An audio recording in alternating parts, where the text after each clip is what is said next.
ஒவ்வொரு நாளும் வாசுகி அம்மையார் உணவு படைக்கும் போது இலைய போட்ட உடனே திருவள்ளுவர் என்ன பண்ணுவார், ஒரு கொட்டாங்குச்சியில் தண்ணியையும் ஒரு ஊசியும் வச்சுட்டு உட்காருவார். இதை எதுக்குன்னு வாசுகி கேட்டதே இல்லை 50 வருடங்களாக. வாசுகி மரணப்படுக்கையில் இருக்கும்போது திருவள்ளுவர் கேட்கிறார், உனக்கு ஏதாவது நிறைவேறாத ஆசை இருந்தா என்கிட்ட சொல்லுமா, இவ்வளோ ஒரு நல்ல மனைவியா இருந்திருக்கிறியே. மனைவி இறக்க போறாங்கிறது திருவள்ளுவருக்கு தெரியுது. நெருநல் உளனொருவன் இன்றில்லை என்னும் பெருமையுடைத்தி உலகம்னு சொன்னவன் திருவள்ளுவன். நேற்று இருப்பவர் இன்று இல்லை என்பதுதான் இந்த உலகத்தினுடைய பெருமை என்று மரணத்தை பற்றி குறிப்பிட்டவன். ஆனால் தன்னுடைய மனைவி மரணிக்கப் போகின்றாள் என்றவுடன் அவனால் தாங்க முடியாமல் கதறுகின்றான். அப்போது அந்த அம்மா சொல்றாங்க, எனக்கு ஒரே ஒரு சந்தேகம் தான் உங்கள்கிட்ட வாழ்க்கையில், நான் சாப்பாடு போடும்போதெல்லாம் கொட்டாங்குச்சியில் தண்ணியையும் ஊசியையும் ஏன் வச்சுக்கிட்டீங்கன்னு கேட்குறேன். அதை கூட கேட்காத அமைதியான மனைவி. வாழ்க்கை பூரா சாப்பாடு பரிமாறும் போது ஒரு பருக்க கீழே விழுந்தா கூட ஊசியால் குத்தி அந்த கொட்டாங்குச்சி தண்ணியில் கழுவிட்டு நான் சாப்பிட்ணும், அது வீணாக கூடாதுங்கிறதுக்காக வச்சேன். 50 வருடமா எனக்கு உணவு பரிமாறும் போது ஒரு பருக்கை கூட சிந்தியதில்லை, அதனால் அதனுடைய பயன்பாடு கூட உனக்கு தெரியல, அவ்வளோ நல்ல மனைவியா நீ இருந்துட்ட அப்படின்னு சொல்ற. கேட்டவுடன் அந்த மனைவி இறந்து போகின்றாள். கதறுகின்றான், பதறுகின்றான் வள்ளுவன். எழுதுறான், உடம்போடு உயிரிடை என்ன மற்றென்ன மடந்தையோடு எம்மிடை நட்புன்னா. உடம்புக்கும் உயிருக்கும் இருக்கிற நட்பு என்னவோ அது தாண்டா கணவன் மனைவிக்குள்ள இருக்கிற நட்பு. ஒருத்தர் இல்லைன்னா ஒருத்தர் இல்லைன்ட்டான். எல்லோருக்கும் 2 அடியிலே உலகத்திற்கே உலக பொதுமுறையை வகுத்து கொடுத்த வள்ளுவன் தன்னுடைய மனைவியினுடைய இறப்பை 2 அடிக்குள் அடக்க முடியவில்லை நண்பர்களே. 4 அடி எழுதுறான் அதுக்கு மட்டும். மனைவியினுடைய பெருமை அத்தகையது. என்ன எழுதுனா தெரியுமா? அடிசிற்கினியாளே அன்புடையாளே பதிசொல் தவறாத பாவாய் அடி வருடி பின்தூங்கி முன்னெழும்பும் பேதாய் இனிதாய் என் உறங்கும் என் கண் இரானா. என்ன அர்த்தம் தெரியுமா? வாழ்க்கை பூரா அருமையான உணவை சமைச்சு கொடுத்து என்னை பசி இல்லாம பார்த்துக்கிட்ட என்னுடைய தேவதையே, கணவன் சொல்றத கடைசி வரைக்கும் மீறாம வாழ்ந்த ஒரு பெண்ணே, என்னுடைய கால்களை வருடி என்னை தூங்க வைத்து எனக்கு பின்னால் தூங்கி எனக்கு முன்னால் எழுந்த பேதை பெண்ணே, இறந்துட்டே நான் என்னமா எப்படி உயிரோடு இருப்பேன், நான் எப்படி நல்லா தூங்குவேன், நான் ஏன் வாழணும் அப்படின்னு அழுகுறோம். இதை தான் கண்ணதாசன் அழகா சொல்லுவான் புரியுற மாதிரி. உண்ணும் அழகை பார்த்திருப்பாயே, உறங்க வைத்தே விழித்திருப்பாயே, கண்ணை இமை போல் காத்திருப்பாயே, காதல் கொடியே கண்மலர் வாயோம்மா. ஈன்ற தாயை நான் கண்டதில்லை, எனது தெய்வம் வேறொன்றும் இல்லை, உயிரை கொடுத்தும் உன்னை நான் காப்பேன், உதய நிலவே கண்மலர் வாயோம்மா. ஒரு கணவன் உயிரை கொடுத்தாவது மனைவியை காக்கணும். அத்தனை பேரும் ஒன்றாக இருக்கின்ற இந்த இடம் என்பதனால் இதனையெல்லாம் நான் பதிவு செய்கின்றேன்.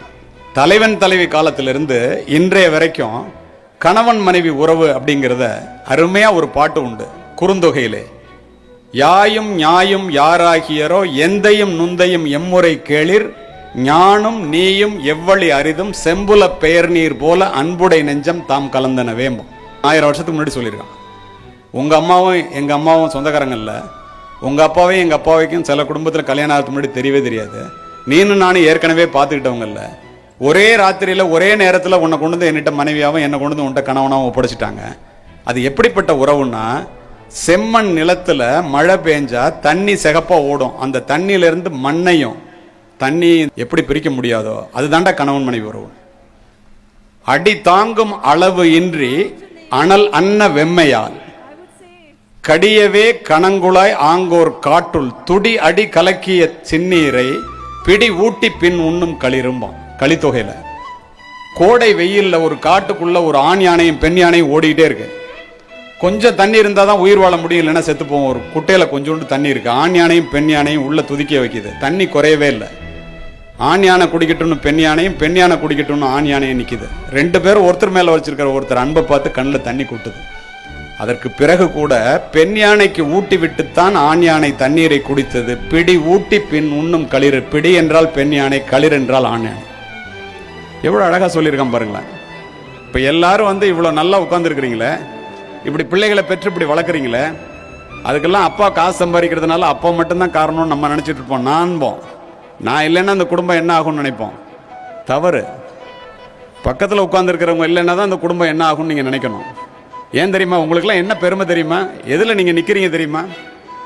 உன்னை கரம் பிடித்தேன் வாழ்க்கை ஒளிமயமானதடி, பொன்னை மணந்ததினால் சபையில் புகழும் கூடுதடி, கால சுமைதாங்கி போல மார்பில் இணைத்தாங்கி வீழும் கண்ணீர் துடைத்தாய், அதில் என் விம்மல் தணிந்ததடி, பேருக்கு பிள்ளை உண்டு வெறும் பேச்சுக்கு சொந்தமிண்டு, ஆலம் விடுதுகள் போல 1000 உறவுகள் இருந்தன, வேறென நீதி இருந்தாய் அதில் வீழ்ந்து விடாமல் நான் இருந்தேன்பா. இந்த மனைவி எல்லாம் வேற இருக்கிறதுனால தான் கணவன்லாம் கீழே விழுந்துடாம இருக்கிறீங்கிறத இந்த சபையிலே மனதிலே பதிய வைத்துக் கொள்ளுங்க. இது யாராவது மறுக்க முடியுமா? கண்ணதாசன் போய் கேட்டான், கணவன் மனைவி உறவு என்னடான்னு. மனைவியை பத்தி சொல்றாங்க, எத்தனை பெண்களின் மண்ணில் பிறந்தன சத்தியம் சம்சாரம், அவளே சாமி அவதாரம், அந்த பத்தினி கைகளில் பள்ளி கொண்டால் அதுவே பக்தி பிறவாகும், இறைவனின் சக்தி உறவாகும்னா. ஏன் சொன்னான் தெரியுமா? இன்று தேடி வரும் நாளை ஓடிவிடும் செல்வம் சிரித்தபடி அமுதிடுமா, எந்த செல்வமும் மனைவியின் சுகம் தருமான். அப்ப மனைவியினுடைய அருமை என்னங்கிறத கணவன்லாம் முழுசா தெரிஞ்சிருக்கணுமா இல்லையா? நீதி நெறி வெண்பால 1000 வருஷத்துக்கு முன்னாடி மனைவியினுடைய அருமை என்னன்னு சொல்றான். மாதா மரிக்கின் மகள் நாவின் நற்சுவை போம், தாதா எனில் கல்வி தானகலும், ஓதி உடன் வந்தோர் இறப்பின் வாகு வலி போம், மனையாளந்தோ இவை யாவும் போம். என்ன அர்த்தம்? அம்மா இறந்து போனா பிள்ளைக்கு நல்ல சோறு கிடைக்காதான், வாய்க்கு ருசியா. அப்பா இறந்து போனா படிக்கிறீங்களே இந்த பள்ளிக்கூடத்தில், இந்த கல்வியை தொடர முடியாதான். கூட வந்தவன் பிறந்தவன் இறந்து போனாக்க தோல் வலிமை போயிடுமா. ஆனா மனைவி இறந்து போனா இது எல்லாமே போயிருண்டாங்க. நீரின் அருமை பயிரில் தெரியும், நிலத்தின் அருமை விளைச்சலில் தெரியும், படிப்பின் அருமை பதவியில் தெரியும், பணத்தின் அருமை வறுமையில் தெரியும், தாயின் அருமை அன்பில் தெரியும், தந்தையின் அருமை அறிவில் தெரியும், மகனின் அருமை நேசத்தில் தெரியும், மகளின் அருமை பாசத்தில் புரியும், மனைவியின் அருமை இவை அனைத்திலும் தெரியும். ஆனால் அது அவள் இறப்பிற்கு பின்னே பலருக்கு புரியும்.